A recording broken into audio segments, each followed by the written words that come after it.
Hi, everybody. Welcome to this presentation about the power of 10, how to create and maintain calm and alert using all 10 of our senses. So we'll begin here today, and at any time you can always email me any questions, and the best email address would be info@sweetpeapediatricwellness.com. So we can use 5 senses to tell about our outside world. Of course, we know about hearing, touch, sight, smell, and taste. Those are our 5 senses that we typically learn about in school, and we have a really good understanding about those. Um, you know, the way that I used to think about our senses is that we're picking up information to tell us about the things that we like. And for most of us, that's true. And the things that we don't like, we easily kind of avoid or move past. They don't really irritate us to the point where it stops us in our function. However, for many children who have sensory needs or sensory differences, like that might be on the autism spectrum, or perhaps children with Down syndrome, children with cerebral palsy, um, even children who are dealing with severe ADHD, the senses may indeed help us with pleasure, but very often the senses are giving us information about what's not safe. And much of the world is perceived as not safe when we have neurological differences. And that doesn't necessarily mean that it's not perceived as safe for all children. Just like you have sensory preferences. You may like the taste of mustard, you may not. And it really just depends on, is that sensory difference or sensory preference something that is getting in the way of you learning about your environment and progressing forward with your day? Or is it just kind of more of a annoyance or something that you can easily avoid and it doesn't compromise what goes on in your day? For a child whose hearing is so sensitive that any little sound is getting them to turn and change their focus away with from what they were doing in a classroom or even in a therapy session, that's challenging for that child, because any little sound, their attention is pulled away and now they have to pay attention to something else. And it's really hard for them to filter out all those extraneous sounds, because really what they're doing is they're constantly looking for things that might be a danger to them. Their hearing is alerted and to pay attention to what's going on. And then if what is going on is more interesting than what they're currently doing, where do they go? They go over there. And I can say that this is true because it happens for me. My phone was just buzzing, and I had to consciously, as I'm talking to you here right now, I had to consciously say, that's not important. Keep going. I had a choice. I could have paused the video. I could have kept the video going and picked up the phone and answered it. But I made a conscious choice that that phone call is not important for me to take right now. And I'm going to continue to make this presentation. For a child who has ADHD, that impulse control and that ability to understand that that doesn't need to be attended to right now, that's not an emergency, is challenging. That sound, that vibration, that light, whatever, in a child with ADHD is saying, pay attention to me, this is important. And and if that's perceived as such, their attention leaves whatever they were first doing and moves on to that next task. And we'll get into this a little bit later. their ability to develop executive functioning skills is decreased because they're being alerted and their attention is being focused to something that they perceive as a threat or a high need right now. So again, so these are the ones that we're most familiar with, but there are five more. There are five senses that teach us about our inside environment, and I'll speak to these a little bit more here because I think these are lesser known. Let's go ahead and talk about each of these five senses. And the first one I'd like to talk about is your proprioceptive sense here. Uh, by general definition, it is how we know where we are in space based off of the position of our joints or the stretch or the pull that we feel on our joints at any given time. And that is true. However, it's not only what it is. Just like with the basic senses of touch and sight and sound, it's not only going to tell us positive information about our environment, it's also going to be very alerting for individuals who feel that the information coming in is telling them to stop. It is telling them this amount of pressure, this particular joint position, this particular stretch on your muscles or skin right now is not safe. And so whether we go on one side, if our body is perceiving the information coming in from the sense as not safe, all things stop. We go into fight or flight or freeze right away. Most likely we're going into a fight or flight mode in the sense of I'm going to fight against that or I'm going to try to get away from that. And in the case of a child or an adult who responds that way with a proprioceptive sense, they're going to move their body away from what was being invited. Then they're not going to be able to learn very much about what to do in that other than to protect their body. For this little girl who is jumping here, jumping forward, she's currently unable to coordinate that 2-foot landing. We can see that she would have jumped from this line, and as she jumped, one foot stayed up off of the ground. Her arms needed to come out. We can see that one arm is more flexed. Interesting enough, the arm that's more flexed is also the leg that's more flexed. So just by looking at this static picture of this girl, I know she has a little bit of difficulty coordinating her body left to right. Based on proprioceptive information coming in, she's supposed to be able to extend both feet to the ground when she makes contact with one. Both arms should be moving fluidly and easily. Instead, we see a difference here. One half of her body, her right arm and her right leg, is not responding the same way as her left leg did. If both legs were to respond like her right leg did, she would have landed on her knees or she would have landed on her face. So that kind of tells you the difference here that this right side is perceiving this as a need to retract or move away, as opposed to here she had adequate access to coordinating that extension of the leg.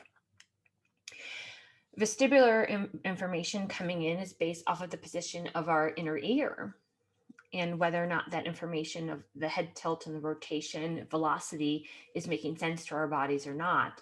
If this information coming in through the vestibular system matches or is tolerated by what we're learning from our eyes and or proprioception, things are going to feel good and we'll learn from that. If not, we're going to have some very strong signals in our body telling us that this does not feel good, like an upset tummy or a feeling of dizziness, that mismatch is going to alert our bodies that something's off, that you better pay attention to what's going on in your environment because this is not making sense right now. And when things aren't making sense, again, we're being pulled more into the high alert stage of fight, flight, or freeze, and that's for self-protection. Another sense we have is an interoceptive sense. And that I have a little picture here of some molecules because it really is at this cellular level of understanding your body, is understanding neurochemicals, hormones, and how neurotransmitters, how these are being received through the body. Um, the sense of pain from the nociception that we feel internally um, would also be included in this. And so, do I have a tolerance to kind of regulate that? Can I be aware of how I'm feeling from inside my body? How I know that I'm hungry, how I know that I'm getting tired when I start to feel those changes in the neurotransmitters and in the chemicals within my body, how attuned I am to adapt and respond as opposed to react to that. So interception. Interpersonal sense, how I feel with another person. Am I feeling safe with another person? Am I feeling comfortable with another person to demonstrate my knowledge and skills and be able to carry on a conversation? Or am I feeling like I need to protect or get away from somebody based off of a relationship, a sense I'm receiving? And they have studied synchronicity with different people, with people who are part of families, with people who typically do things together. For instance, members of a band who would have a greater level of synchronicity, and that interpersonal sense is flowing, is going well, as opposed to people who would have a hard time connecting and be less synchronous with their movements, less in tune with each other.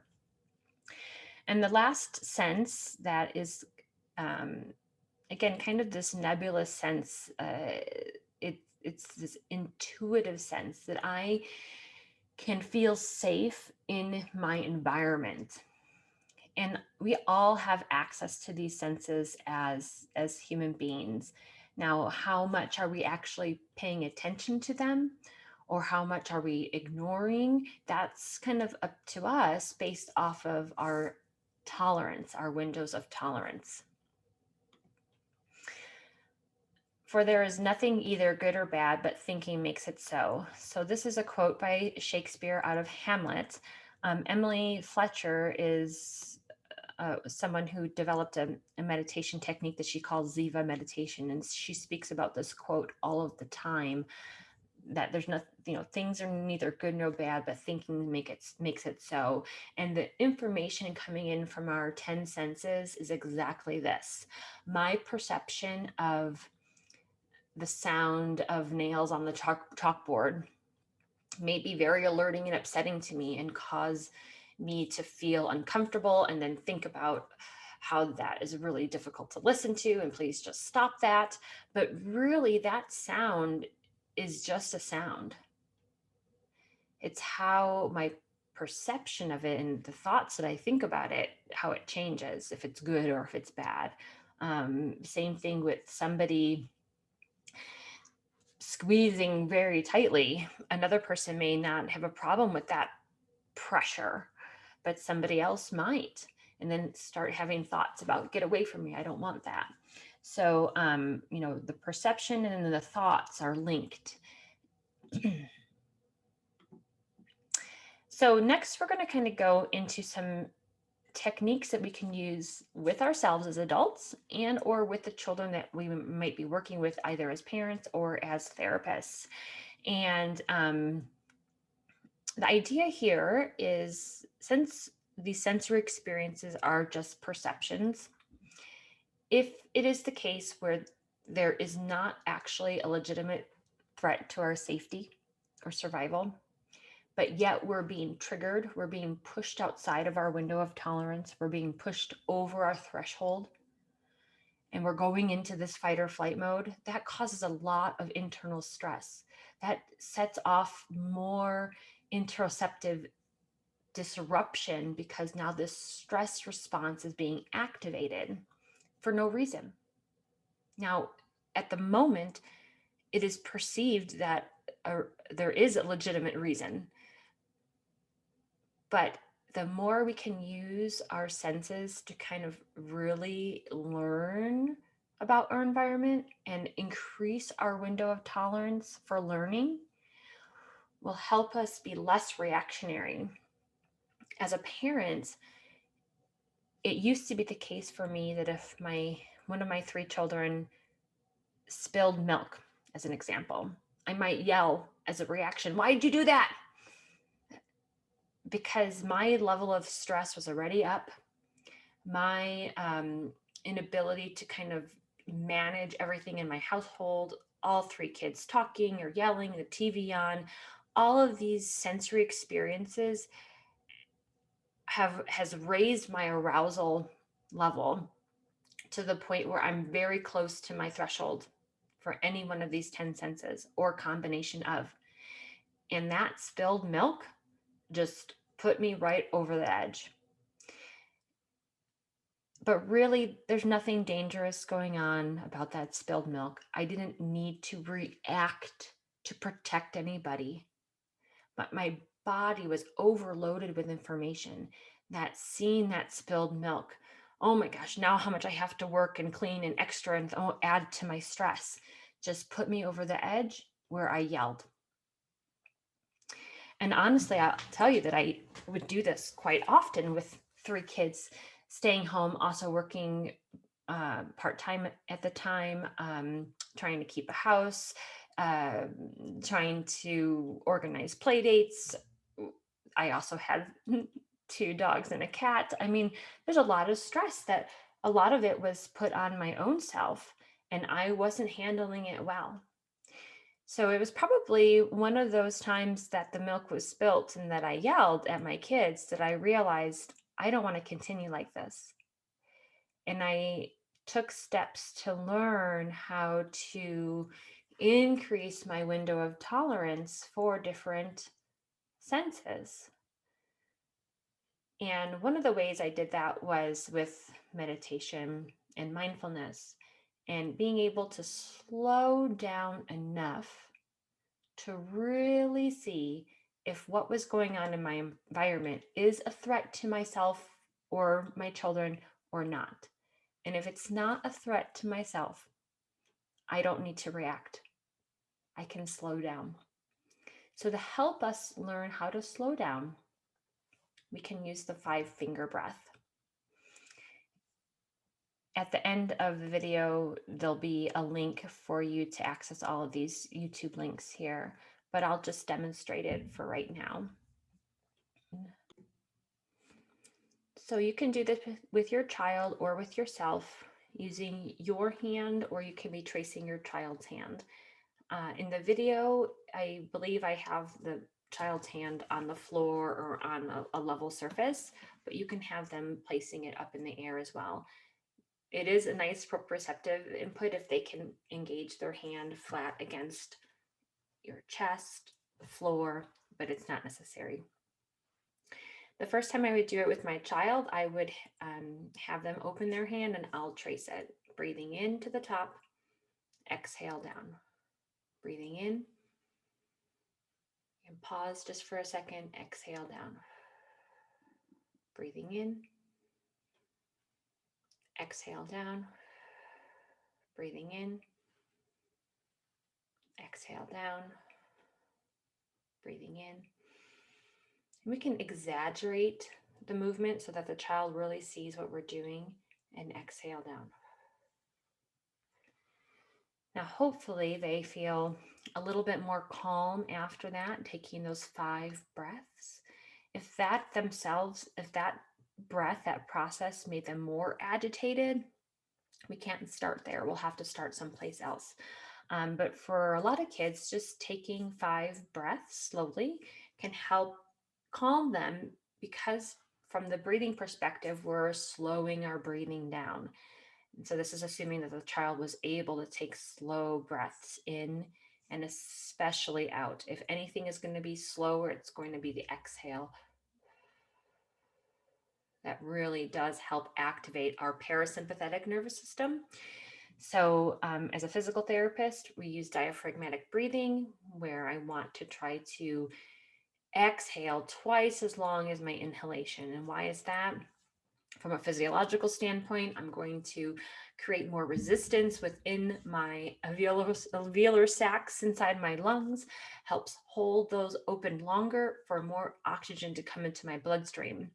From a neurological perspective, elongating the exhale is going to activate my parasympathetic nervous system, which is going to automatically lower my heart rate, lower my respiratory rate, bring me down out of this elevated state. So, for all those reasons, slowing your exhalation down is good. For a child who is able to do it on their own hand, again, they could put their hand right up on their chest. I'll invite them to pick out their favorite color, and we're going to turn their pointer finger into that color. And then I'll ask them to trace their hand and really see that color coming on the outside of their hand. Maybe it's glowing. And this is a way to use all of our senses to really focus on the touch of their fingertip against their other hand. So tactile, pressing into the fingertip, proprioceptive, visualizing a color, using our eyes. I'm using a calm voice with them, so their ears, calm, loving interaction, so interpersonal sense as they're touching their skin or you are touching their skin. If that's perceived as safe, they're going to be receiving neurochemicals like oxytocin into their bodies to help them feel good, feel love on an interoceptive level. So you can see how we're pulling in all 10 of our senses. If you're an adult, the same process happens, and you can use the same multisensory strategy to help bring you back to a state of calm. Not forcing you to calm, but creating an environment internally and externally for you to come to a calm space. So I really do want to point that out pretty early on in this talk, that it's not bringing somebody out of the red zone into the green zone. You can't pull somebody out. Never, never pull somebody out of that. You need to feel angry. I don't need you to be so reactionary where you're kicking and throwing things, but it's not something that I need to take you out of a feeling of anger and make you happy. I want that emotion to come through you, and then I want to help create an environment with these sensory experiences that you naturally are coming back to a zone for calm and alert. So that's very different than trying to force a kid to get there. Because if you force somebody to be calm, you probably have had this experience yourself. If somebody just says calm down, that doesn't help you actually calm down. Your body is telling you that it is upset. So we have to experience about 60 to 90 seconds of the emotion to then come off of that wave. So that's your 5-finger breath. And you've got 10 fingers. So if after 5 fingers it's not enough, we could do this again on the other hand. And it makes a lot of sense when I'm doing this with the child. We can pick a new color. We can go the opposite way. We could do the thumb only. We could, if we just needed to do 1 finger only, we could breathe in and exhale down. So those are some ways that we can modify it for whatever child we're working with. The next breathing technique or strategy to help create a space of to allow the child to come back to calm, or create a space for you to bring yourself back to calm, is to use the 3S breaths. This is a version of a Qigong exercise, which are some originated in Eastern medicine in China, using our breath and different vibrations that we'll make. So, in the traditional exercise, there are actually 6 healing sounds. Today, we're going to just do the 3 that involve an S sound, but it's very nice because it's simple and it's very effective. I have used this many times with adult patients with COPD, with myself, and with some of the children that I work with. In the video link there, when I describe it, I might be doing it on my belly like a snake. But here I'll just do this one seated for you today. So when you're ready, I'll have you take a nice full inhale, filling your lungs up completely with air. And on the exhalation, make an S sound like a snake.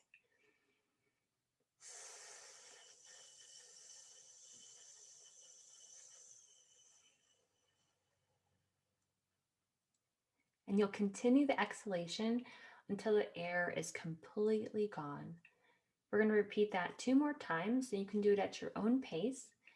Inhale through your nose if you can, exhaling with the S sound like in snake.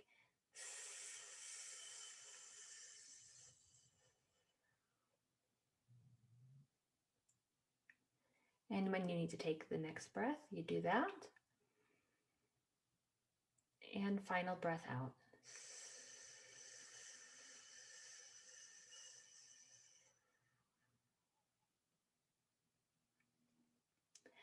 The next S sound that we're going to make is an SH sound, as in shh. It's going to be the same thing.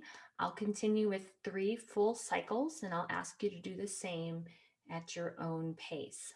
Inhale and out.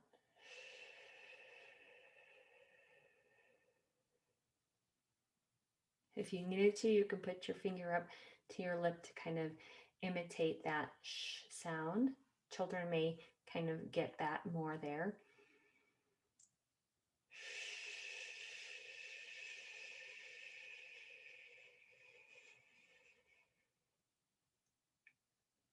One more time.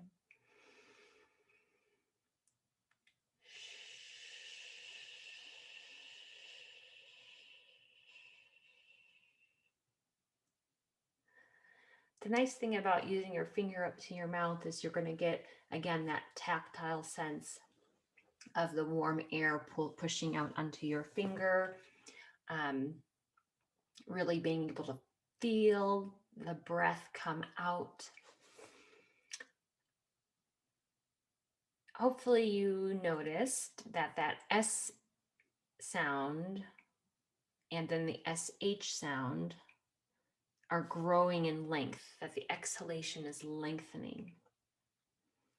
The last S breath is going to be SHE, and so it will sound like she, but it's almost a subvocal sound. So you might even get a little bit of vibration in through your chest. And in fact, I'll invite you to have your hand up right below where your throat meets your body here. And let's try that together. Inhale.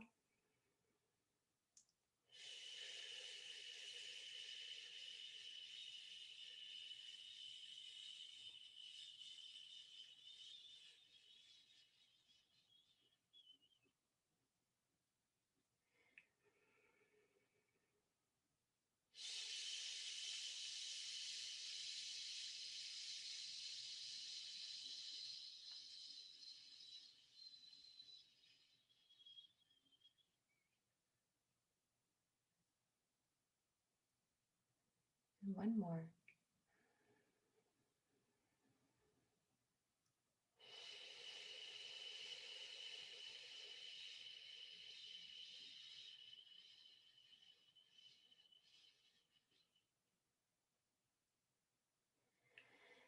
Once again, with your hand up on the chest, we're not making any sort of vibratory sounds with our mouth or teeth or tongue, but as you're inhaling and as you're exhaling, you can feel that through your chest wall into your hand. And so it's a pretty powerful thing to have that connection into your body. So that's the three S sounds, S, SH, and SHE. And there's a link to the video. This next one is the cube game. And the link will bring you to this handout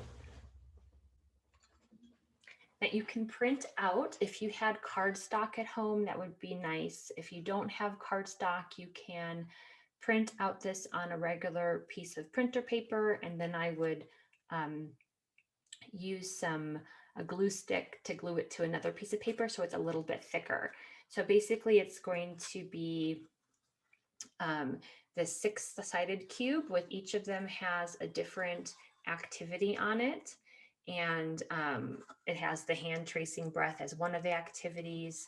It has snake breath as another activity. So just that first S breath that we did, and here coming up into this cobra pose. In this particular, actually, she's doing more of an upward dog there, but cobra, we can just stay on our forearms and elongate. It also says to stretch to your side 8 times and put on a song to jump or dance. And then the last 2 is to give yourself a hug and press your hands together, counting to 5. Pull your arms back behind you, again, counting to 5. So you can notice that all of these activities, again, are very multi-sensory. If the child's not able to complete all of them, please modify it so it's more appropriate for your particular child. The point of having it on a cube, again, is to really just create some space. So you would roll the dice. It would tell you what you were going to do. At that point, I really would give the child the choice. Is that what you would like to choose, or do you want to roll again? And just by the mere fact of rolling the dice and making a choice, we're kind of slowing them down. If whatever was happening in the moment, their reaction was kind of an overreaction to it, and they're really not able to follow any instructions, or they're feeling so worked up in their body that we do need to give them a little bit of a distraction just to even get them back to a space where I can talk with the child. This is a great way to do it because it breaks it up. We're not going to ignore the feelings, we're not going to ignore the emotions, but I need to get the child out of that reaction stage. And so here we can have some time to let them roll the dice and see if they want to make a choice of what to do. If they do want to do it, awesome. Go ahead and do the activity. If they say that they want to roll it again, fine too. Before we can use any of these tools in the moment, we really do need to practice using them. Same thing like a fire drill.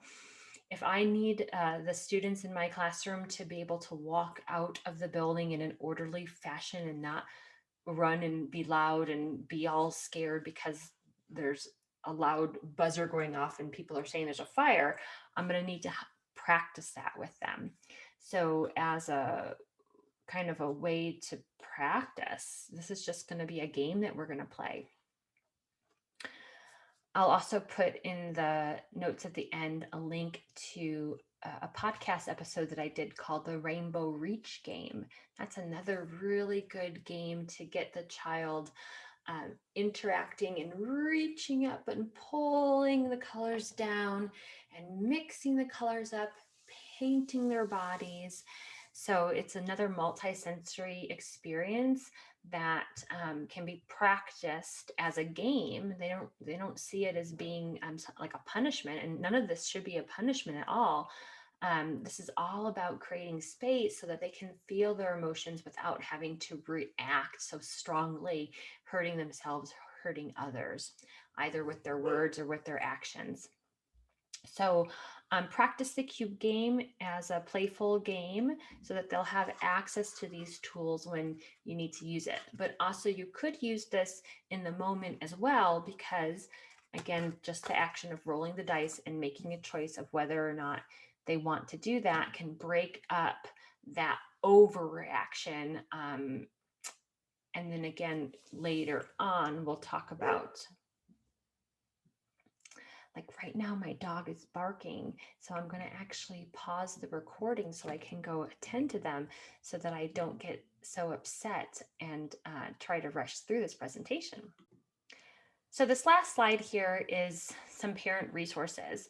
And all of these links are linked to a live page that you can click on more links here. And so you can go and read, there's some books, there's some podcasts, there's some other things to think about here that I'll just kind of go over. We are all sensory beings. We learn from our internal and external environment. When we feel safe, we will be able to think, say, and do things that help us learn and grow. But when we feel like there is a threat, either perceived or real, we will protect ourselves and react. Half the battle is just noticing within ourselves as a parent when we're reacting to something our child does versus when we are able to stay in calm and alert and really be able to engage with our child. And guess what? The same is for our child, whether it is our own or a child that we're working with in therapy. We all need to be in a calm and alert state for learning. So here are some suggestions of how we can help build that resiliency, help develop our ability to notice and respond versus react. First, we can just have more silence as a family, in a positive, healthy way, not as a punishment. Everybody is quiet, but more of just some time to encourage and to welcome some silence. Some ways to do that would be no devices or even a radio in a car ride. That might be brief. I put 30 minutes, but maybe we do silence for if it's going to be less than 10 minutes, something like that. This can either just allow us to have that quiet space or encourage more conversation between you and your child or between the siblings. No devices or TV after 7 p.m. or whatever time you feel is appropriate for your family and what you think as a parent you can really stick to, because it's important as a parent we commit, and as your partner commits to these guidelines or rules, really to help create that environment for us to be less reactive and create more space for that calmness to grow and the tolerance for that to grow too. So some of these things that I'm suggesting here may be the ultimate goal, but we're not going to start with that. We're going to start with much smaller chunks of time that are manageable, that we can be successful with, that our kids can be successful with, so that with that success and with that feeling that we're noticing that things are feeling better, we want to do more of that, as opposed to setting up that goal of no devices after 7 p.m. and now nobody can stick to it. And now it just feels like an awful punishment. That's not going to work out. Or even, no devices in the car for less than 30 minutes. Again, if that just seems like forever and your kids are complaining the whole time, that's going to backfire on us. Let's see if we can start with a smaller window of time and grow it from there. You can make a gratitude jar. Place a jar or a decorative box in an easy to access area, and then have strips of paper and a pen available. Encourage each family member to add something to the jar as often as they would like. And then either halfway through the year or on New Year's Eve, read the strips out loud. I started this last year. I really kind of dropped the ball on it because I don't have it in an accessible place. I really need to get it out so that everybody can see it. Write a family manifesto. I did this a few years ago. I'm going to grab mine here. I have it in my top drawer of my desk. I wrote this after I had my third daughter, and I really feel like I've stuck with it. And about once a year, I do get this out during some of our family meetings and read this again, just as a way to kind of remind our children what is important to us as a family. We are this unit, and we really have this cohesive shared value system as of a family, and that can help increase a sense of belonging and that cohesive unit that you want to be creating. So the family manifesto just really helps you get clear on 3 or 5 core values that you really want to focus on for your families. And that's kind of how I've decided as a parent to kind of where I want to allow my rules, or how I structure my rules and consequences to those rules so that they can be revealed in advance, that they're consistent with the expectations of our family, and it appropriately matches what was going on, so that will always help. And consequences are never easy for kids to deal with, but those things help it be more accepting and for them to really learn from it.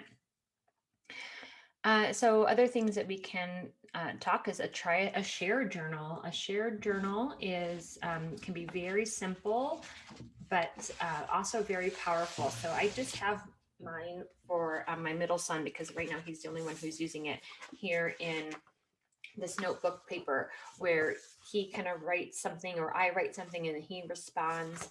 And so that's a share journal, and you can have it be something fancy like a fancy notebook, or I just have the loose leaf in a pronged folder as well. Um, let's see. Like this idea of having a policy of truth. So, as parents, always commit to telling your kids the truth. Of course, we can use age appropriate analogies and descriptions, provide facts about the situation, and based off of your values or your family's values.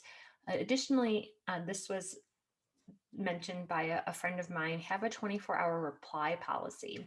So with tough decisions or tough answers that your to questions that your kids might be having, let your child know that you need about 24 hours to think of a thoughtful response to your question. So this allows you time to think and make sure that you are consistent with your values as a family. Also, it allows you to discuss your topic with your partner or with other members of your family whom it may be impactful for. So, again, we're just creating some space so that we don't have these gut reactions, these instinctive reactions of anger, or uh, it helps us stay within our values, and feels a lot better too to have that space. For children who are a little bit older, just having a weekly family meetings is really helpful. I did try this when my kids were younger, and it was for like under 4, and it was a little bit challenging, although it was helpful, especially when we went through transition periods, like adding a new child to the family.